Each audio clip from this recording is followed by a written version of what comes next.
नमस्कार दोस्तों, आज की इस वीडियो में हम बात करेंगे कि जब ठंड का मौसम आता है, जो हार्ट फेलियर के पेशेंट होते हैं, तो वो ऐसे क्या क्या नेचुरल ट्रीटमेंट्स कर सकते हैं जिससे कि उनको जो सांस लेने में जो तकलीफ होती है, ब्रेथलेसनेस, उसमें उनको आराम मिल सकता है।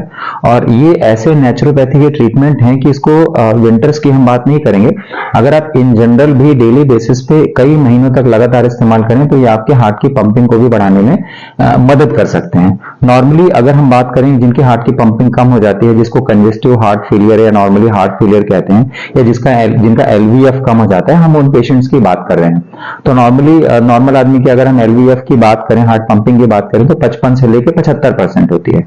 और ऐसे केस में जो इंसान का दिल है लगभग 1 मिनट में 5 से 6 लीटर खून पूरे शरीर में पंप करता है। लेकिन जिनकी हार्ट की पंपिंग कम हो जाती है, तो पंपिंग कम होने की वजह से क्या होता है, उनका दिल पहले से कम खून पंप करने लगता है। हार्ट फेलियर का मतलब हार्ट का फेल होना नहीं होता। हार्ट फेलियर का मतलब होता है शरीर की जितनी जरूरत है उसका मिनिमम भी अगर हमारा हार्ट पंप नहीं कर पाता तो उसको हम हार्ट फेलियर कहते हैं। तो थोड़ा सा हम हार्ट फेलियर के बारे में जान लेते हैं कि आखिर ऐसा क्या होता है, ये सिम्टम्स क्यों आ जाते हैं, और फिर हम नेचुरोपैथी की जो ट्रीटमेंट है जिसको आप घर पे कर सकते हैं उसके बारे में मैं आज डिटेल में बताऊंगा। और ये वीडियो मैं क्यों रिकॉर्ड कर रहा हूं, उसके पीछे रीजन ये है कि सुबह से शाम तक ऐसे कई सारे पेशेंट होते हैं जिनकी हार्ट की पंपिंग कम हो जाती है और मुझे उन्हें ओपीडी में एक्सप्लेन करना पड़ता है या कई बार कॉल पे बताना पड़ता है कि आपको ये सब चीजें करनी है। तो मैं चाहता हूं कि मैं उसके लिए कॉम्प्रिहेंसिव वीडियो बना दूं ताकि इस वीडियो से बहुत लोगों की हेल्प हो सके जिनको किस तरह की प्रॉब्लम है। तो सबसे पहले समझिए होता क्या है कि जैसे नॉर्मल आदमी का हार्ट, मैंने अभी आपको बताया कि 5 से 6 लीटर पंप करता है। अब जब पंपिंग लगभग 45% के नीचे जाने लगती है तो उसको हम हार्ट फेलियर कहते हैं। और जब पंपिंग लगभग 30% के नीचे जाने लगती है, 30 या 35 के नीचे जाने लगती है, तो नॉर्मली क्या होता है, पेशेंट के जो सिम्टम्स हैं वो दिखने लगते हैं। कई बार पेशेंट्स को 20% में भी सिम्टम्स दिखाई नहीं देते हैं क्योंकि पेशेंट दवाएं लेता रहता है। उससे पेशेंट को जो उसकी डेली बेसिस पे जो मतलब हार्ट फेलियर के सिम्टम्स हैं वो कंट्रोल रहते हैं और उसको कोई तकलीफ देखने को नहीं मिलती है। लेकिन एक बात जानना जरूरी है कि अगर हार्ट की पंपिंग एक बार कम हो जाती है तो नॉर्मली आपने अपने डॉक्टर के मुंह से, कार्डियोलॉजिस्ट के मुंह से सुना होगा कि अगर एक बार पंपिंग कम होगी तो बढ़ नहीं सकती। तो पंपिंग कम होने का मतलब है दिल एक बार कमजोर हो गया तो वो फिर से दोबारा मजबूत नहीं हो सकता। कहने का सीधा सीधा मतलब ये है। जबकि मैंने अपने एक्सपीरियंस में देखा है कि ये बात बिल्कुल गलत है, ऐसा कुछ भी नहीं है। बहुत सारे ऐसे अल्टरनेटिव ट्रीटमेंट है जिसको कि अगर आप अपने डेली बेसिस पे इस्तेमाल करते हैं और अगर आप इन ट्रीटमेंट्स के लिए जाते हैं तो आपके हार्ट की पंपिंग परमानेंटली बढ़ जाती है। बट अभी उतना डिटेल में हम बात नहीं करेंगे। तो देखिए, हार्ट फेलियर में क्या है कि पहले आपका दिल 5 से 6 लीटर खून पंप कर रहा था जब पंपिंग लगभग 60 या 65% थी। लेकिन अब क्या हो गया, किसी की पंपिंग 30% हो गई, किसी की 20% हो गई, किसी की 15% हो गई। तो अगर इन जनरल बात करें जिसकी पंपिंग 20% है तो उसका दिल लगभग 2 से 2.5 लीटर खून पंप कर रहा होता है। किसी की 30% है तो लगभग 3 लीटर के आसपास खून पंप कर रहा होता है, 2.5 से 3 लीटर खून पंप कर रहा है। लेकिन जरूरत से तो कम कर रहा है क्योंकि दिल कमजोर हो चुका है। तो होता क्या है कि हमारे शरीर की जितनी आवश्यकता है खून की, अब उतना, क्योंकि जब नॉर्मल आदमी का दिल अगर 5 लीटर पंप कर रहा था तो हमारे शरीर की जरूरत थी 5 लीटर। लेकिन अब अगर हमारा दिल ही 2 लीटर या 2.5 लीटर खून को पंप कर रहा है, जिनकी पंपिंग 20% या 25% आ गई है, तो अब क्या होगा, जितनी शरीर की जरूरत है उतना तो पूरा हो नहीं पाएगा। तो क्या होगा, हमारी सांस फूलने लगती है। सांस क्यों फूलने लगती है? क्योंकि हमारा दिल जल्दी जल्दी धड़कने की कोशिश करता है ताकि वो खून को जल्दी जल्दी शरीर के सभी हिस्सों में पहुंचा सके। इसीलिए क्या होता है, जल्दी जल्दी सांस लेने लगते हैं। तो क्या आप बैठे हैं तो कोई प्रॉब्लम नहीं, लेकिन जैसे आप वॉक करेंगे या नॉर्मली खाना खाने के बाद और स्पेशली रात को क्या होता है, लोगों की सांस फूलने लगती है। लोगों को रात को नींद नहीं आती और रात भर उनका जागना दुश्वार हो जाता है, बड़ा मुश्किल हो जाता है, रात में काटना बहुत ही मुश्किल हो जाता है। और इसके पीछे कारण सबसे पहले समझना पड़ेगा कि हमारा शरीर काम कैसे करता है। देखिए, होता क्या है कि इसे सरल से एग्जाम्पल से समझेंगे कि जब हमारा दिल पहले नॉर्मल था, हेल्दी था, तो 5 लीटर 6 लीटर खून पंप कर रहा था, शरीर की जितनी जरूरत थी उतना खून पंप कर रहा था वो। लेकिन अब क्या हो गया, वो 2 से 2.5 लीटर ही पंप कर रहा है। नॉर्मली पहले से लगभग आधा या हो सकता है आधे से भी कम पंप कर रहा है। तो उस केस में क्या होगा, आपकी सांस फूलने लगी। अब जब सांस फूलने लगती है तो इसको सीधा सीधा कोरिलेट करते हैं कि पहले ऐसे समझिए ना कि किसी आदमी की कमाई पहले 60,000 या 65,000 रुपए महीने का कमाता था, अब वो महीने का 20 से 25,000 रुपए कमाता है। तो जब वो कमाएगा कम तो कम पैसे में उसके घर के खर्चे भी नहीं चल पाएंगे। शरीर की जितनी जरूरत है तो घर की जितनी जरूरत है उतना पैसा आएगा नहीं, तो ऑब्वियसली प्रॉब्लम बढ़ेगी। तो अब यहाँ पे सीधा सीधा समझने वाली चीज है कि अगर आमदनी कम हो गई तो अगर हम खर्चों में कटौती करना शुरू करें, अगर हम इस तरीके से बॉडी को समझेंगे ना, तो हम ज्यादा अच्छे से अपनी हार्ट फेलियर की प्रॉब्लम को समझ सकते हैं और उसका हम इलाज भी निकाल सकते हैं। सबसे पहला काम क्या करना होता है? सबसे पहला काम ये करना है कि पहले हम आइडेंटिफाई करें कि सबसे ज्यादा खून की सप्लाई हमारे शरीर में किस काम के लिए चाहिए होती है। तो वो जरूरत होती है हमारे शरीर में भोजन को पचाने के लिए, खाने को पचाने के लिए। हमारा शरीर लगभग 60 से 70% खून जो है इस्तेमाल कर रहा है, वो केवल खाने को पचाने के लिए कर रहा है, और स्पेशली खाना खाने के बाद। तो नॉर्मली क्या है, जब देखा होगा कि जो सांस फूलने की समस्या है या जो नींद ना आने की प्रॉब्लम है, वो रात को बहुत ज्यादा होती है। तो होता क्या है कि रात को खाना हम खाते कब है? नॉर्मली अगर हम 7:30 बजे के या उसके बाद खाते हैं तो दिक्कत क्या होती है, नेचर में एक क्लॉक साइकिल बना है जिसको हम सर्केडियन रिदम कहते हैं, कि हमारा शरीर सुबह लगभग 8 साढ़े 8 बजे से लेकर के, अगर मैं मोटा मोटी बात करूं तो शाम को लगभग 5 साढ़े 5 या 6 बजे तक बहुत अच्छे से काम करता है। मतलब खाने को पचाने का जो टाइम है वो लगभग 8 साढ़े 8 से लेकर के शाम के 6 बजे तक, मोटा मोटी आप इतना मान लीजिए। तो अब क्या है कि इस टाइम पे हम कोई भी खाना अगर अपने शरीर को देंगे तो उसको क्या करेगा, वो पचा लेगा, डाइजेस्ट कर लेगा, प्रोसेस कर लेगा, और वो आसानी से हमारा शरीर इस्तेमाल कर लेगा। लेकिन अगर हमारा डिनर शाम को 6 बजे के बाद हो रहा है, या बहुत लेट और मान लीजिए 6:30 बजे, आधे घंटे आप और ऐड कर सकते हैं, तो क्या होगा, हमारे शरीर के लिए उस खाने को पचाना बहुत मुश्किल पड़ जाएगा। इसके अलावा जो खाना पका हुआ है, एकदम प्योरली कुक्ड है, जैसे रोटी सब्जी, दाल चावल, या दूध है, चाय है, ब्रेड बिस्किट है, रस्क है, जो प्रोसेस्ड फूड है, इस फूड को पचाने में हमारे शरीर को बहुत ज्यादा मेहनत करनी पड़ती है। और अगर हमारा खाना शाम को 6:30 बजे के बाद हो रहा है तो क्या होगा, अगर वो खाना पेट में चला गया तो पहली बात तो हमारे जो खाने के पचाने का टाइम साइकिल है उसके वो आगे जा चुका है, तो वो पचेगा तो है नहीं। अब हमारा शरीर सबसे ज्यादा, वैसे ही पहले से कम खून पंप कर रहा है, वो सारा का सारा ब्लड कहाँ कंसंट्रेट हो जाएगा, हमारे पेट के इर्द गिर्द। भोजन को हैंडल करने के लिए अब इसको पचाएं तो पचाएं कैसे? लेकिन जो सन का मोमेंट है उसके वो आगे जा चुका है, अब उस टाइम पे वो पचेगा तो है नहीं। वो कब पचेगा? वो अगले दिन सुबह जाकर के 5 बजे 6 बजे 7 बजे सुबह, जब हमारा फिर से पाचन तंत्र काम करना शुरू करेगा, तब वो पचेगा। तो एक तो सबसे पहला चीज ये है कि खाना जो है वो शाम को 6-6:30 तक हो जाना चाहिए, और वो भी जितना लेट होता है वो खाना उतना हल्का होना चाहिए। जैसे या तो आपने सूप ले लिया, या तो आपने चीला खा लिया, या तो आपने उपमा खा लिया, या तो आपने उत्पम खा लिया। कोशिश करें रोटी सब्जी खाने से, या ऐसा जो हैवी खाना है दाल चावल खाने से, या ऐसा प्रोसेस्ड फूड ये खाने से बचें। एकदम हल्का सा खाना खाएं। सूजी का उपमा हो गया, उत्पम हो गया, इडली हो गया, डोसा हो गया, ठीक है, सूप हो गया, थोड़ी बहुत हल्की फुल्की जौ की दलिया हो गई, है ना। इस तरह का अगर आप भोजन, थोड़ा बहुत ओट्स की खिचड़ी हो गई, अगर आप इस तरह का डाइट लेते हैं ना, तो ये आपके शाम के खाने के लिए बहुत ही इफेक्टिव होगा, जिससे आपका खाना आसानी से पच जाएगा और आपको कोई दिक्कत भी नहीं होगी। तो रूल नंबर 1 तो ये हो गया कि खाने का सिस्टम। ऐसे ही अगर हम दोपहर के खाने की बात करें, तो मैंने जो अभी आपको बताया कि हमारे शरीर को सबसे ज्यादा मेहनत जो पड़ती है, सबसे ज्यादा सप्लाई पड़ती है, वो खाने को पचाने के लिए करनी पड़ती है। इसीलिए जो रूल नंबर 1 है, अगर हार्ट फेलियर पेशेंट्स के लिए, अगर मैं केवल विंटर्स की बात नहीं कर रहा हूं, ये आप पूरे साल भर में देख सकते हैं, खाना ऐसा हो जिसको कि पचाने में हमारे शरीर को बहुत कम मेहनत करनी पड़ती है, उस तरह का खाना होना चाहिए। जैसे उबली हुई सब्जियां हैं, अगर आप नॉर्मल पका हुआ खाना खाएंगे तो बॉडी को बहुत मेहनत करनी पड़ेगी। तो उबली हुई सब्जियां हैं, या ऐसा खाना जिसमें फाइबर्स की मात्रा बहुत ज्यादा है। जैसे अगर आप रोटी भी बनाए तो रोटी में आप थोड़ा सा किसके गाजर डाल लें, या तो कद्दू डाल लें, या तो लौकी डाल लें, या तो खीरा डाल लें, चुकंदर डाल लें। तो ये फाइबर्स क्या करते हैं, ये फाइबर्स फूड को हमारे जो स्मॉल इंटेस्टाइन से पुश करने का काम करते हैं, जिससे हमारे पेट को कम मेहनत करनी पड़ती है, राइट। इसके अलावा खाने में ज्यादा से ज्यादा सब्जियों का इस्तेमाल करें, सलाद का इस्तेमाल करें। मॉर्निंग में केवल फ्रूट्स खाने का आदत डालें, मतलब कोशिश करें कि जब हम ब्रेकफास्ट शुरू करें तो हम केवल और केवल फ्रूट्स खाएं। इसके अलावा ऐसा खाना जिसमें ओमेगा 3 फैटी एसिड है, जैसे कि आपके हेल्दी नट्स होते हैं, सोक करके उसको रात भर पानी में भिगो करके, 5-7 बादाम है, 1 अखरोट है, 2 अंजीर है, और कुछ ऐसे सीड्स आते हैं जैसे कद्दू का है, खीरे का है, सनफ्लावर का है, सीड है।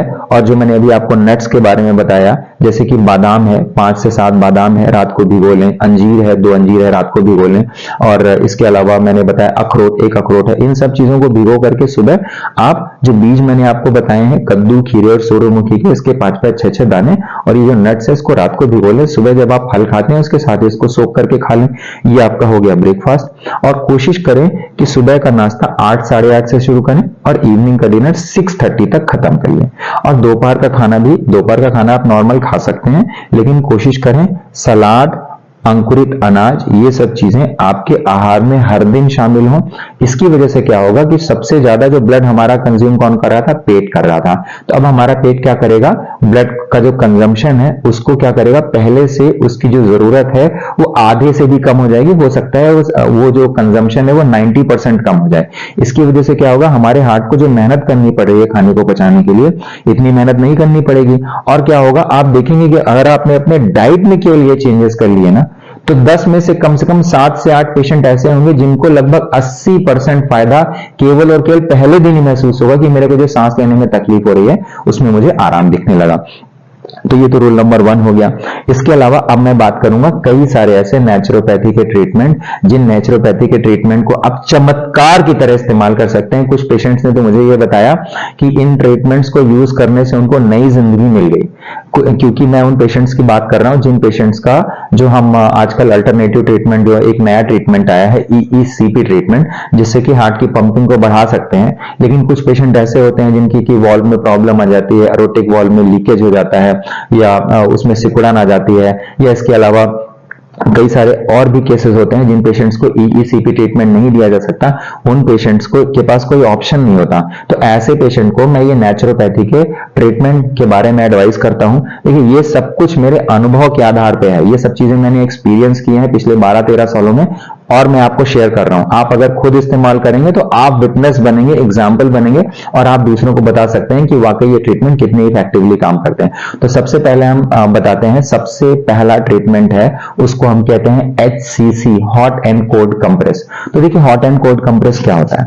तो इसके लिए मैंने यहाँ पे एक छोटा सा ये टॉवल लिया है। ये टॉवल मार्केट में लगभग 50-60 रुपए का मिल जाता है, आप देख सकते हैं। तो इस टॉवल को, इस तरह के हमको 2 टॉवल लेने हैं, और 2 टॉवल लेने के बाद क्या करना होता है कि हम पहले एक मग्गे में गर्म पानी ले लेते हैं, एकदम गर्म पानी, और दूसरे में एकदम ठंडा पानी, जैसे फ्रिज का पानी होता है। ठंड में तो वैसे कोई भी पानी आप लेंगे वो ठंडा पानी होता है।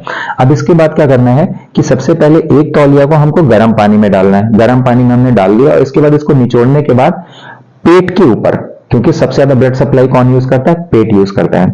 तो पेट के ऊपर क्या करते हैं, इस तौलिया को हम डबल फोल्ड करके ऊपर ऐसे रख देते हैं, गरम तौलिया को रख देते हैं। और गरम तौलिया को रखने के बाद क्या होता है, हम एक ऐसे पानी का बैग इस्तेमाल करते हैं। जैसे ये आप बैग देख रहे हैं, इस बैग में हम क्या करते हैं, गर्म पानी, मतलब ऐसा गर्म पानी जो कि लगभग अच्छा खासा गर्म पानी, लगभग उबलता हुआ पानी हम रख लेते हैं। और इसके बाद क्या होता है कि हम उस गर्म तौलिया के ऊपर क्या करते हैं, एक ऐसे प्लास्टिक का जो बैग है, पानी का बैग है, इसको उस तौलिया के ऊपर रख देते हैं। और ऊपर से चाहे तो हम एक नॉर्मल तौलिया जो हम घर में इस्तेमाल करते हैं उसको रख देंगे। अब उसको हम तब तक वेट करते हैं जब तक कि हम सह सकते हैं। एक टाइम के बाद आपको लगेगा कि अब सहा नहीं जाएगा, तो आप इस प्लास्टिक के बैग को हटा दीजिए, इस तौलिया को भी हटा दीजिए। अब इसके बाद आपको क्या करना है, एक ऐसी जो दूसरी तौलिया आपने ली थी, ऐसे ही तौलिया को आपको क्या करना है, ठंडे पानी में डिप करना है। ठंडे पानी में डिप करना है। ठंडे पानी में डिप करने के बाद इसको फिर पेट के ऊपर रख दीजिए ऐसे ही, और लगभग 2 मिनट तक रखा रहने दीजिए। तो करना क्या है, इसीलिए इसको कहते हैं हम हॉट एंड कोल्ड कंप्रेस। तो पहले एक बार गर्म, इसके बाद ठंडा, फिर गर्म, फिर ठंडा, फिर गर्म, फिर ठंडा, फिर गर्म, फिर ठंडा। मतलब इसको हमको 4 बार रोटेट करना है। 4 बार रोटेट करना है, और इसमें लगभग आप देखेंगे तो अगर आपको एक बार चेंज करने में 2 मिनट लगता है, तो एक बार गर्म 2 मिनट, 2 मिनट ठंडा, तो 4 मिनट हो गए। तो 4 बार में लगभग 16 मिनट, तो मोटा मोटी लगभग 20 मिनट का टाइम लगेगा। करना कब है, खाना खाने के बाद। इससे होता क्या है, गर्म ठंडा करने से पेट में ग्रेडियंट बन जाता है। ग्रेडियंट बनने से क्या होता है, पूरे बॉडी का जो ब्लड सप्लाई है वो अपने आप पेट के इर्द गिर्द इकट्ठा हो जाता है, और खाना पचाने का, खाने को प्रोसेस करने का जो टाइम है वो टाइम करीब करीब 10 से 20 गुना कम हो जाता है। तो मतलब जितना समय आपके पेट को लगने वाला है, अगर हम टोटल 15 मिनट के लिए प्रोसेस करते हैं, तो अगर हमारा शरीर लगभग 3 घंटे 4 घंटे में जो प्रोसेस करता है उस चीज को ये 15 मिनट में प्रोसेस कर लेगा। आपका खाना आसानी से पच जाएगा।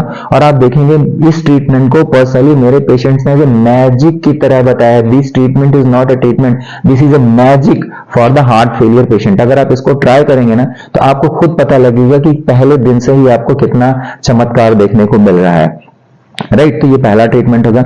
इसके अलावा इस जो मैंने आपको बताया, इसमें आप अगर ये प्लास्टिक का जो बैग है अगर आप इसको हटा भी देना तो आप नॉर्मली ठंडे और गर्म की जो सेंक होती है जो तौलिया के साथ है वो भी कर सकते हैं, बिना प्लास्टिक का बैग रखे हुए कर सकते हैं। इसके अलावा एक और टेक्निक होती है जिसको हम कहते हैं GH पैक, गैस्ट्रोहिपैटिक पैक। तो इसमें क्या होता है, जैसे अभी आपको मैंने ये बैग दिखाया एक गर्म पानी का बैग, तो ऐसे ही एक गर्म पानी के लिए बैग लेते हैं, एक ठंडे पानी के लिए बैग लेते हैं, और ऐसे ही एक तौलिया लेते हैं जिसको कि हम नॉर्मल तौलिया को हम कुछ भी नहीं करते हैं, मतलब गर्म पानी ठंडे पानी में नहीं डुबोना है, लेकिन पेट के ऊपर क्या करते हैं, हम इस तौलिया को ऐसे रख देते हैं और इसमें जो पानी लेना है ये बहुत गर्म पानी नहीं लेना है, लगभग 40-45 डिग्री या 50 डिग्री तक का पानी लेना है, और फ्रंट में हम तौलिया रख करके ये गर्म पानी का बैग लगा देते हैं, और पीछे जो है हम एक नॉर्मल तौलिया रख करके ठंडे पानी का बैग लगा देते हैं। इसके अलावा इस तरह का हम एक लपेट लेते हैं, इस तरह की मार्केट में लपेट मिलती हैं, आप कोई तौलिया लेकर के भी इस्तेमाल कर सकते हैं, कोई जरूरी नहीं कि इस तरह की लपेट लें।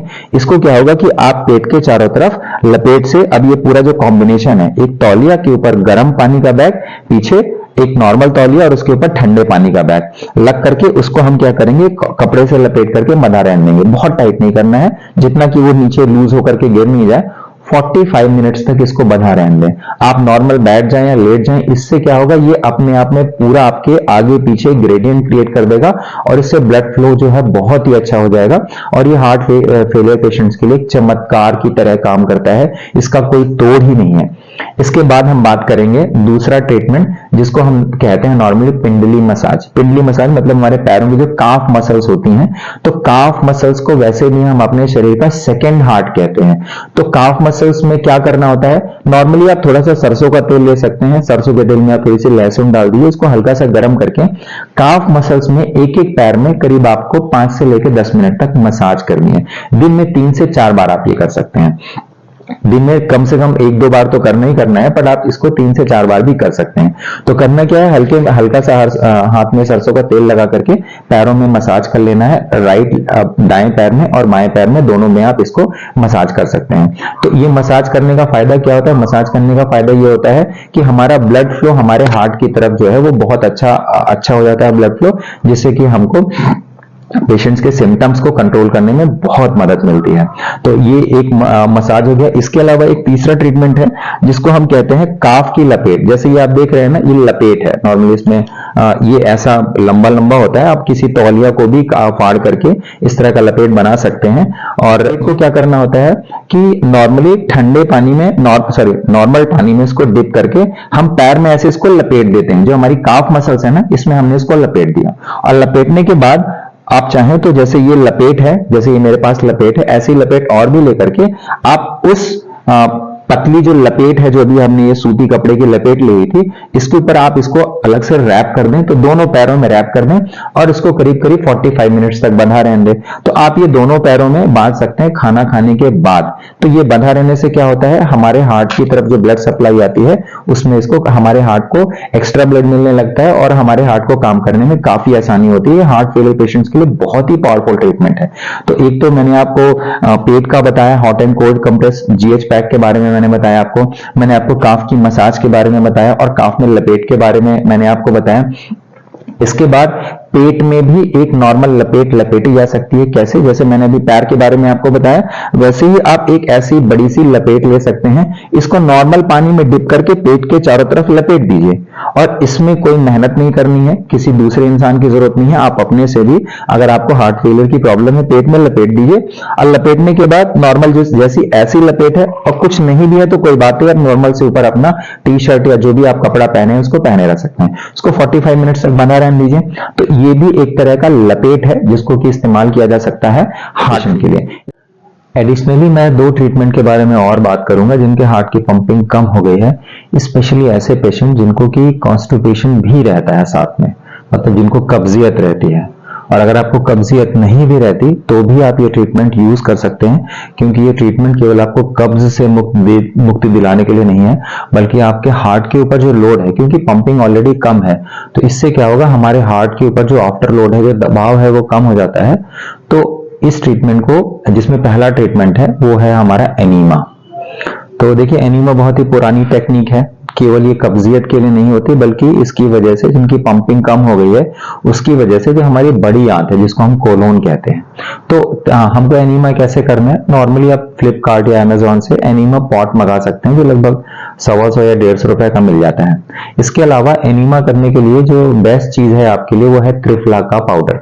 आप नॉर्मल गर्म पानी से भी कर सकते हैं, बट मुझे लगता है त्रिफला का जो पाउडर है वो इसके लिए एक बेटर ऑप्शन है। तो उसमें करना क्या है, लगभग 1/4 कप टीस्पून त्रिफला पाउडर को लगभग 100 ml पानी में रात को भिगो के रख देना है। सुबह थोड़ा सा एक्स्ट्रा गुनगुना पानी लेकर के उसको छान लेना है, और जब आप वॉशरूम जाते हैं तो सबसे पहले आप एनीमा कर लीजिए। इसके लिए आप कोई भी यूट्यूब पे वीडियो देख सकते हैं और उस वीडियो को यूज कर सकते हैं, उससे आपको आइडिया लग जाएगा कि आपको एनीमा कैसे करना है।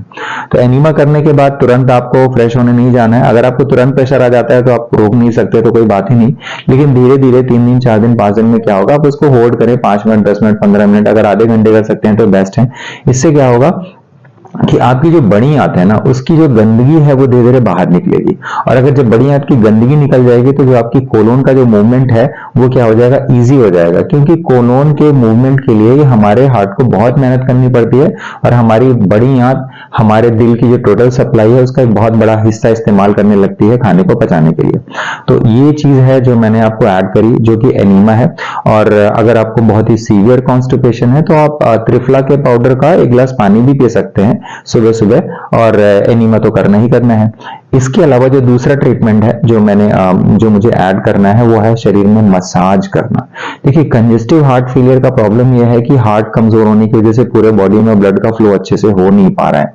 तो कंजेस्टिव हार्ट फेलियर का फायदा यह है कि शरीर में मसाज करने से, जैसे कि आयुर्वेद में हम मसाज करते हैं अभ्यंग जिसको हम कहते हैं, तो मसाज करने से क्या होता है, जिसके लिए आप कोई भी आयुर्वेदिक तेल यूज कर सकते हैं। जब पूरे शरीर में मसाज होती है ना, तो जो ब्लड का फ्लो जो रुक गया है, जो हो नहीं पा रहा है, तो वो जो गरम गरम तेल से मसाज की जाती है तो पूरे बॉडी में ब्लड का फ्लो क्या हो जाता है, ईजी हो जाता है, हर जगह ब्लड पहुंचने लगता है। तो हमारे हार्ट के ऊपर जो लोड बना रहता है, जो कंजेशन बना रहता है, वो कंजेशन हट जाता है, जिससे कि हार्ट को भी काम करने में आसानी होने लगती है। क्योंकि विंटर्स में मैंने शुरू में ही बताया था कि हमारे टेम्परेचर बढ़ने की वजह से खून गाढ़ा हो जाता है, नसें कॉन्ट्रैक्ट हो जाती हैं, सिकुड़ जाती हैं, लेकिन मसाज करने से क्या होता है कि ये सारा का सारा फ्लो फिर से हमारा रीस्टोर हो जाता है। तो हमारे लिए मसाज थेरेपी बहुत फायदेमंद होती है। इसके अलावा मसाज में एक और होती है जिसको हम पोटली मसाज कहते हैं। कई तरह की हर्ब्स की एक पोटली बनाई जाती है, ये पोटली मसाज भी बहुत फायदेमंद होती है।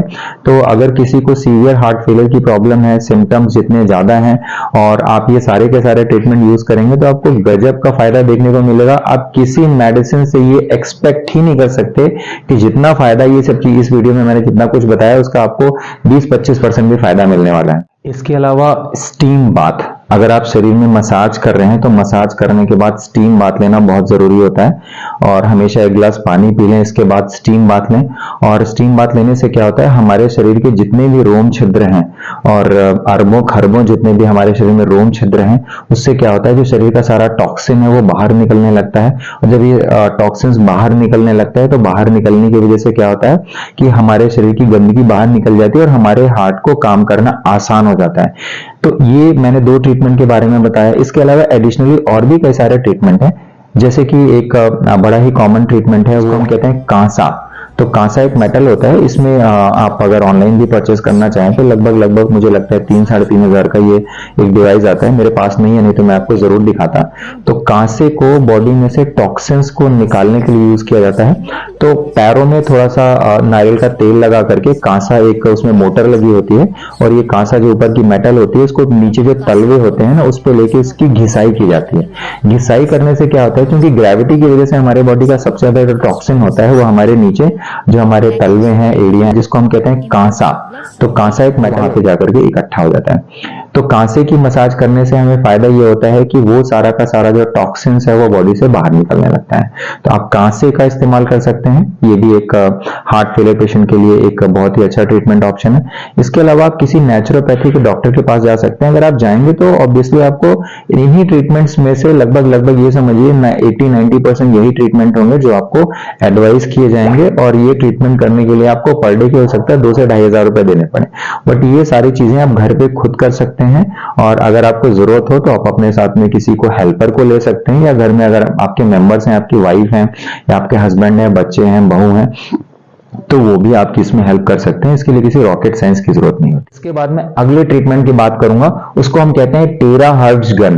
तो टेराहर्ट्ज गन कैसी होती है, ये सारी चीजें मेरे पास हैं क्योंकि मैं लोगों को डिमॉन्स्ट्रेट करता हूं। देखिए, ये एक ऐसी गन होती है जो नॉर्मली आपको अमेजॉन या फ्लिपकार्ट में 2700 और 2800 रुपए की मिल जाती है। तो इसमें क्या होता है कि बेसिकली पहले तो एक हल्की हल्की सी गर्म हवा निकलती है। हल्की हल्की सी गर्म हवा के साथ में क्या होता है, इसमें टेराहर्ट्ज फ्रीक्वेंसीज को ये रेडिएट करता है। अब ये फ्रीक्वेंसी क्या करती है, हमारे बॉडी में जो हाइबरनेटेड ब्लड वेसल्स हैं उनको एक्टिवेट करने का काम करती है।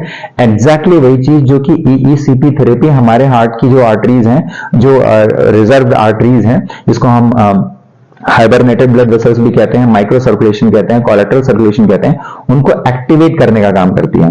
तो देखिए, जो हार्ट फेलियर के पेशेंट होते हैं उनमें प्रॉब्लम क्या होती है कि हार्ट फेलियर के पेशेंट में दिल हमारा खून कम पंप कर रहा होता है, इसीलिए उसको कंजेस्टिव हार्ट फेलियर कहते हैं, क्योंकि ब्लड का फ्लो जो है वो उतना इफेक्टिव नहीं रह जाता, पूरे कंजेशन हो जाता है, इसीलिए उसको कंजेस्टिव हार्ट फेलियर कहते हैं। क्योंकि दिल में इतनी ताकत ही नहीं कि वो ब्लड को पूरी तरह से पूरे प्रेशर के साथ में बॉडी में फ्लो करा सके। तो टेराहर्ट्ज गन का फायदा यह है कि टेराहर्ट्ज गन से जैसे पूरे बॉडी की हम सिकाई करते हैं ना, तो साथ में एडिशनली कोई अगर इंसान है आपके, तो आपके स्पाइनल कॉर्ड में, आपके पेट में, आपके पूरे पैर में, आपके जो पैर की जो एंकल्स हैं, एड़ियां हैं, आपकी हथेली में, मतलब शरीर के हर एक हिस्से में करीब करीब आधे घंटे तक बैठ करके दिन में कम से कम एक बार सिकाई करें। इसके अलावा टेराहर्ट्ज गन को कोई अगर हैंड सपोर्ट ऐसा मिल जाए, जैसे आपका हार्ट है तो हार्ट के ऊपर ऐसे कर देंगे, तो करने से क्या होगा, हमारे हार्ट की जो मसल्स है ना उसको ये काफी हद तक रिलैक्स करने का काम करेगा, काफी उनका जो फंक्शन है वो इजी हो जाएगा, जिससे कि आपको बहुत रिलीफ महसूस होगा और हमारा जो कार्डियक आउटपुट भी आपको हो सकता है बढ़ा हुआ दिखाई दे। राइट, तो जैसे ईईसीपी ट्रीटमेंट काम करता है, तो ईईसीपी का जो मैकेनिज्म ऑफ एक्शन है वो बहुत ही इफेक्टिव होता है। तो नॉर्मली हम टेराहर्ट्ज को उससे कंपेयर नहीं कर सकते, लेकिन चूंकि हम बात कर रहे हैं घर में ऐसा हम क्या क्या ऐड ऑन कर सकते हैं जिससे कि पेशेंट को बहुत फायदा हो। और मैं आपको बताऊं, ये टेक्निक यूज करने वाले कुछ पेशेंट्स का मैं आपको फीडबैक बता रहा हूं जिन्होंने 5 से 6 महीने तक यूज किया, और लोगों की 10 से लेकर के 20-25% तक हार्ट की पंपिंग बढ़ी हुई देखने को मिली। तो ऐसा नहीं कि अगर आपकी हार्ट की पंपिंग कम हो गई है तो आपको उदास होकर के, मायूस होकर के घर में बैठ जाना है। आप ये सारी की सारी चीजें इस्तेमाल करेंगे तो ये सारी की सारी चीजें आपके हार्ट की पंपिंग को बढ़ाने में बहुत गजब का हेल्प करती हैं। राइट, तो मैंने आपको कुछ ट्रीटमेंट्स के बारे में बताया, इसके अलावा मैंने आपको डाइट के बारे में बताया, इसके अलावा एडिशनली एक चीज है वो है सनलाइट। आप, क्योंकि विंटर्स में एक बहुत बड़ा जो प्रॉब्लम होता है वो ये है कि हमारा जो हमारी नसिंग है उनमें कॉन्ट्रैक्शन शुरू हो जाता है, वो सिकुड़ने लगती हैं। जब वो सिकुड़ने लगती हैं तो नॉर्मली लोगों का ब्लड प्रेशर भी बढ़ा हुआ आता है, और सिकुड़ने की वजह से क्या होता है, हमारे हार्ट को भी काम करने में दिक्कत होने लगती है। विंटर्स में हमारा खून गाढ़ा हो जाता है, खून गाढ़ा होने की वजह से क्या होता है, उसको फ्लो होने में दिक्कत जाती है। प्लस विंटर्स का एक प्रॉब्लम ये भी है ना कि आपने देखा होगा, अक्सर नोट किया होगा कि थोड़ा सा मन हमारा जो है ना वो थोड़ा सा मायूस मायूस, उदास उदास सा महसूस होता है। उसके पीछे केवल और केवल हमारे सन का मूवमेंट होता है। जितना ज्यादा आप सनलाइट के एक्सपोजर में रहेंगे उतना ज्यादा, चाहे आप भले सनलाइट में, मैं नहीं कह रहा हूं कि आप सनलाइट की धूप में बैठे हो, लेकिन केवल अगर हमारा सनलाइट का एक्सपोजर होता है तो उसकी वजह से हमारे बॉडी में जो इन्फ्लामेशन मार्कर्स होते हैं वो अपने आप कम हो जाते हैं, और हमारे मूड को स्टेबल करने के लिए जो सनलाइट की जो इंफ्रारेड लाइट होती है ये बहुत ही इफेक्टिव लाइट होती है। तो अगर आपको हार्ट फेलियर की प्रॉब्लम है तो कोशिश करें हर दिन पर्याप्त मात्रा में सनलाइट में अपने आप को एक्सपोज करें, फिजिकली एक्टिव रहें, क्योंकि ठंड आने की वजह से क्या होता है, लोग घर पे बैठे रहते हैं, ज्यादा फिजिकल एक्टिविटी भी नहीं होती, और नॉर्मली ठंड आने की वजह से क्या होता है कि हम ज्यादा फिजिकली एक्टिव भी नहीं होते, और ठंड की वजह से हमारे शरीर को अपने शरीर का टेम्परेचर मेंटेन करने के लिए मेहनत भी ज्यादा करनी पड़ती है, तो हार्ट के ऊपर जो लोड है ना, काम है, वैसे भी बढ़ जाता है। तो ये सारी चीजें जो है ना, इन चीजों पर आप ध्यान देंगे कि पर्याप्त मात्रा में सनलाइट में बैठे आप डेली बेसिस पे, है ना। इनफैक्ट जब सनलाइट तेज हो, जिस टाइम पे सनलाइट निकल रही है, तो कोशिश करें जो शरीर का हिस्सा है, उसको खुला हुआ हिस्सा है, उसमें सनलाइट पड़े, तो ये आपके लिए बहुत ही फायदेमंद रहेगा। एक हेल्दी डाइट लें। ठंड में क्या होता है, हमको प्यास भी नहीं लगती, क्योंकि हार्ट फेलियर पेशेंट को पानी ऑब्वियसली कम पीना होता है, लेकिन जितना आपके डॉक्टर ने आपको बताया 1 लीटर 1.5 लीटर, कोशिश करें कम से कम आप उतना पानी पिए। अगर आप उतना पानी भी नहीं पिएंगे तो कम पानी पीने की वजह से भी खून गाढ़ा होने लगता है, और हमारे हार्ट को ज्यादा मेहनत पड़ने लगती है ब्लड को पूरे बॉडी में पुश करने के लिए, आगे भेजने के लिए। तो ये सारी की सारी चीजें आज की इस वीडियो में मैंने कवर की हैं। और मुझे उम्मीद है कि आपको ये सारे के सारे ट्रीटमेंट हेल्प करेंगे। अगर आपको किसी और चीज की जरूरत हो, इस चीज के बारे में आपको कंसल्ट करना हो, तो आप इसके जो वीडियो के डिस्क्रिप्शन में मैं नंबर दे दूंगा, वहां से आप कांटेक्ट कर सकते हैं। Thank you so much for watching this video. नमस्कार।